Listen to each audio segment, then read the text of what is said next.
श्रीराम जय जय राम। श्रीराम जय जय राम। श्रीराम जय जय राम। 8. பரதனுக்கு உபதேசம். சனகாதி முனிவர்கள் பிரம்மலோகம் சென்றனர். அப்பொழுது தம்பிமார்கள் ஸ்ரீராமனுடைய திருவடிகளில் தலை வணங்கினர். ராமனிடம் நேரில் கேட்க கூசினர். அனைவரும் ஹனுமார் முகம் நோக்கினர். அவர்கள் பிரபுவின் திருமுகமிருந்து உபதேசம் கேட்க விரும்பினர். அதை கேட்டால் குழப்பங்கள் தீர்ந்துவிடும். அந்தர்யாமியான பிரபு ஸ்ரீராமன் இதை அறிந்தார்.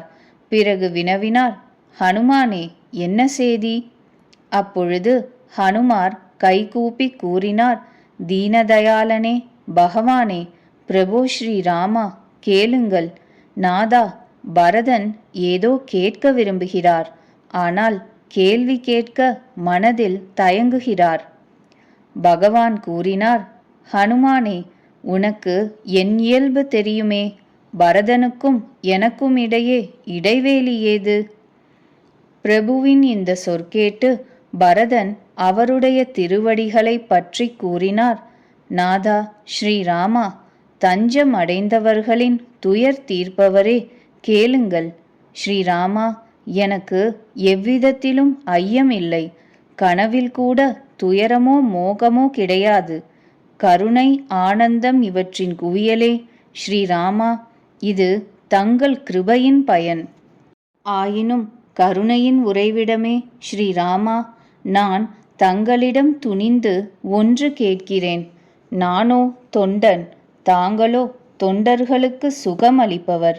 ரகுநாதா, வேத புராணங்கள் சாதுக்களின் மகிமையை பலவாறு கூறுகின்றனர். தாங்களே தங்கள் திருமுகத்தால் அவர்களை பெருமைப்படுத்துகிறீர்கள். அவர்களிடம் தங்களுக்கு பிரேமை அதிகம். பிரபுவே ஸ்ரீராமா, அவர்களின் இலக்கணம் அறிய விரும்புகிறேன். தாங்கள் கருணை கடல். பண்புகள் பற்றி அறிவதில் மிகவும் திறன் பெற்றவர்.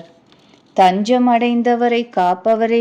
ஸ்ரீராமா, சாதுக்கள் தீயவர்கள் இவர்களின் இலக்கணங்களை தனித்தனியாக பிரித்து எனக்கு விளக்க வேண்டும்.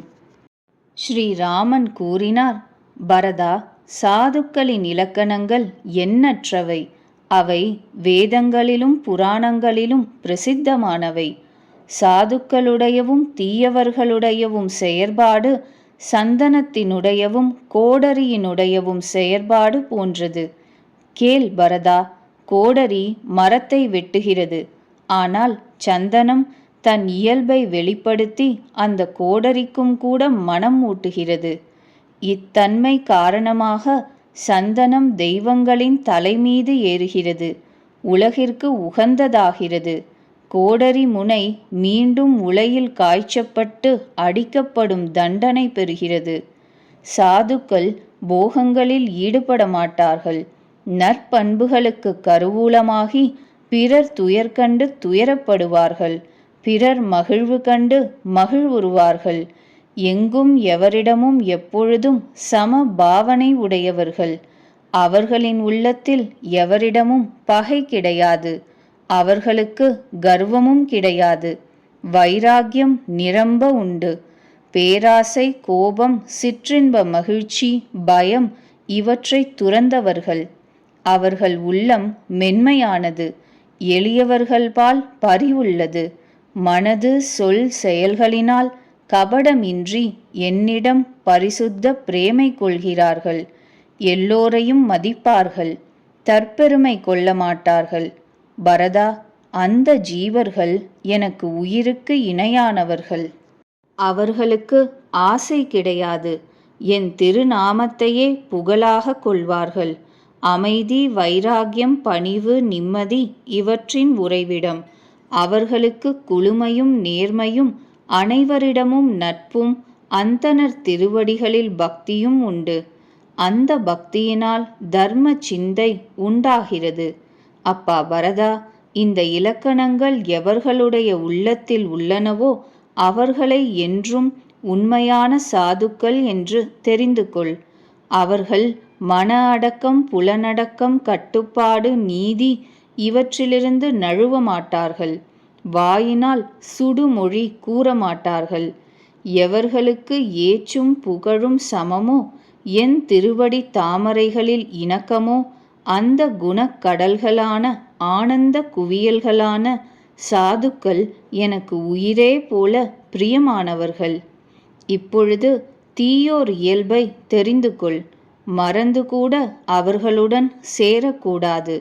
அவர்களுடைய சேர்க்கை எப்பொழுதும் துயரம் தருவது. எப்படி கெட்ட ஜாதி பசு நல்ல பால் சுரக்கும் காராம் பசுவை தன் சேர்க்கையினால் கெடுத்துவிடுமோ, அப்படி துஷ்டர்களின் உள்ளத்தில் எப்பொழுதும் மிகவும் அதிகமாக உள்ளது கொதிப்புதான். அவர்கள் பிறர் செல்வத்தைக் கண்டு மன கொதிப்பு அடைவார்கள். அவர்கள் எங்காவது பிறரை பற்றி ஏச்சு கேட்டால் ஏதோ வழியில் புதையல் கிடைத்தது போல மகிழ்வார்கள்.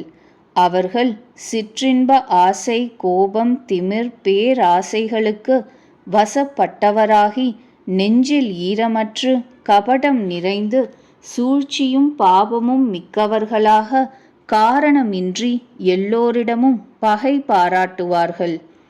எவர் நன்மை புரிகிறார்களோ அவருக்கே தீமை செய்வார்கள்.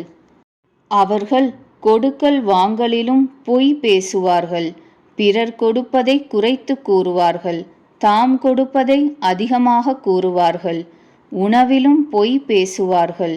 வரட்டுச் சோறு தின்றுவிட்டு விருந்து உண்டதாக கூறுவார்கள். அல்லது இனிய உணவு பிடிக்காது என்பார்கள். மயில் அழகாகத்தான் கூவுகிறது, ஆனால் உண்பது கொடிய விஷப்பாம்பை. அதுபோல இனிமையாக பேசுவார்கள், உள்ளமோ கொடியது. பிறருக்கு துரோகம் செய்வார்கள். பிறர் மனைவி செல்வங்களில் விருப்பம் கொள்வார்கள். பிறரை ஏசுவதில் ஈடுபடுவார்கள். அந்த பாமரர்கள் பாபம் நிறைந்த மனித உருக்கொண்ட அரக்கர்கள். பேராசையே போர்வை, பேராசையே விரிப்பு. அவர்கள் மிருகங்கள் போல உணவு, சிற்றின்ப வேட்கை உடையவர்கள். அவர்களுக்கு யம யாதனை பற்றி பயம் கிடையாது. பிறருடைய பெருமை காதில் விழுந்துவிட்டால் அவர்கள் ஜன்னி பிறந்துவிட்டாற்போல் பெருமூச்சு விடுவார்கள். எவருக்காவது ஆபத்து நேர்ந்து விட்டதை கண்டுவிட்டால் தாமே உலக அரசராகிவிட்டது போல மகிழ்வார்கள்.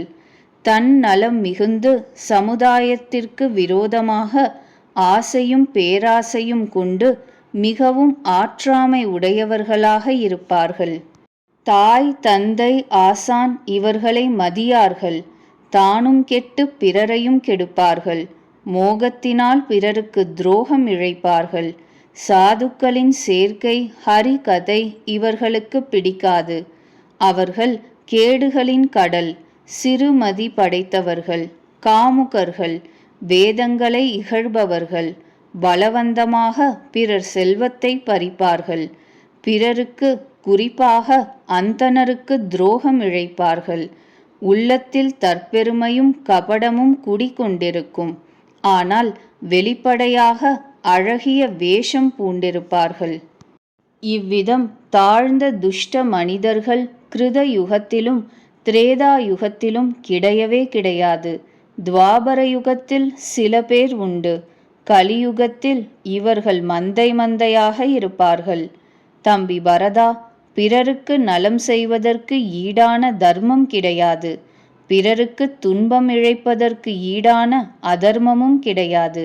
அப்பா பரதா, எல்லா புராணங்களும் வேதங்களும் இதையே தீர்மானமாக கூறுகின்றன. பேரறிஞர்கள் அறிந்த உண்மையை உனக்கு கூறுகிறேன். மனித பிறவி பெற்று எவன் பிறருக்கு துன்பம் இழைக்கின்றானோ அவன் பிறப்பு இறப்பு என்ற கஷ்டத்தை பொறுக்க நேரிடும்.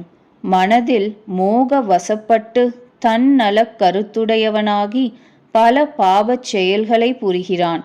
அதனால் மேலுலகமே அவனுக்கு இல்லாமல் போய்விடுகிறது. தம்பி பரதா, நான் அத்தகையவர்களுக்கு காலனாவேன். அவர்களுடைய நற்குணங்களுக்கும் கெட்ட செயல்களுக்கும் தக்க பயனளிப்பேன். இதை ஆராய்கின்ற புத்திசாலிகள் எவர்களோ அவர்கள் உலகியல் துன்பமயமானது என்று உணர்ந்து என்னை வழிபடுவார்கள். ஆகவே அவர்கள் நல்லதும் கெட்டதுமான பயன்களை தருகின்ற கர்மங்களை விட்டுவிட்டு தேவர்களுக்கும் முனிவர்களுக்கும் மனிதர்களுக்கும் நாயகனான என்னை வழிபடுவார்கள். நான் சாதுக்களுடையவும் தீயவர்களுடையவும் குணங்களை கூறிவிட்டேன். எவர் இதை புரிந்து கொள்கிறார்களோ அவர்கள் பிறப்பு இறப்புச் சுழலில் சிக்க மாட்டார்கள். அப்பா பரதா, கேள். மாயையினால் விரிக்கப்பட்ட குண தோஷங்கள் பல உண்டு. இந்த இரண்டையும் கண்டு கொள்ளாமல் இருப்பதே விவேகம். இவற்றை காண்பதே விவேகமற்ற செயல். பிறரிடம் குண தோஷம் பார்ப்பது தவறு. ஏனெனில் இவ்வித ஆராய்ச்சியினால் மனது கெட்டுவிடுகிறது. பிறருடைய குணதோஷம் பாராமல் தாம் பிறருக்கு நன்மை செய்வதையே குறியாக கொள்ள வேண்டும். பகவானுடைய திருமுகத்திலிருந்து இந்த உபதேசம் பெற்று சகோதரர் அனைவரும் மகிழ்ந்தனர். அவர்கள் மீண்டும் மீண்டும் பணிவு கொண்டனர். குறிப்பாக ஹனுமார் உள்ளத்தில் மட்டற்ற மகிழ்ச்சி. பிறகு ராமன் அரண்மனை சென்றார். இவ்விதம் அன்றாடம் புது புது லீலைகள் புரிந்தார். நாரத முனிவர் அயோத்திக்கு அடிக்கடி வருவார். ராமனுடைய புண்ணிய சரிதத்தை பாடுவார். முனிவர் இங்கு தினந்தோறும் புது லீலைகளை தரிசனம் செய்துவிட்டு பிரம்மலோகம் செல்வார். பிரம்மலோகத்தில் கூறுவார். பிரம்மதேவன் அதை கேட்டு மட்டற்ற மகிழ்ச்சி கொள்வார். பிள்ளாய், மீண்டும் மீண்டும் ராம குணங்களை பாடிக்கொண்டே இரு என பிரம்மதேவர் ஆசியளிப்பார். சனகர் முதலான முனிவர்கள் நாரதரை கொண்டாடுவர். பிரம்மத்தில் திளைப்பவர்கள்தாம். ஆயினும் ராம குண கானம் கேட்டு அவர்கள் கூட சமாதி நிலை களைந்து எழுந்து ஆர்வத்துடன் அதை கேட்கிறார்கள்.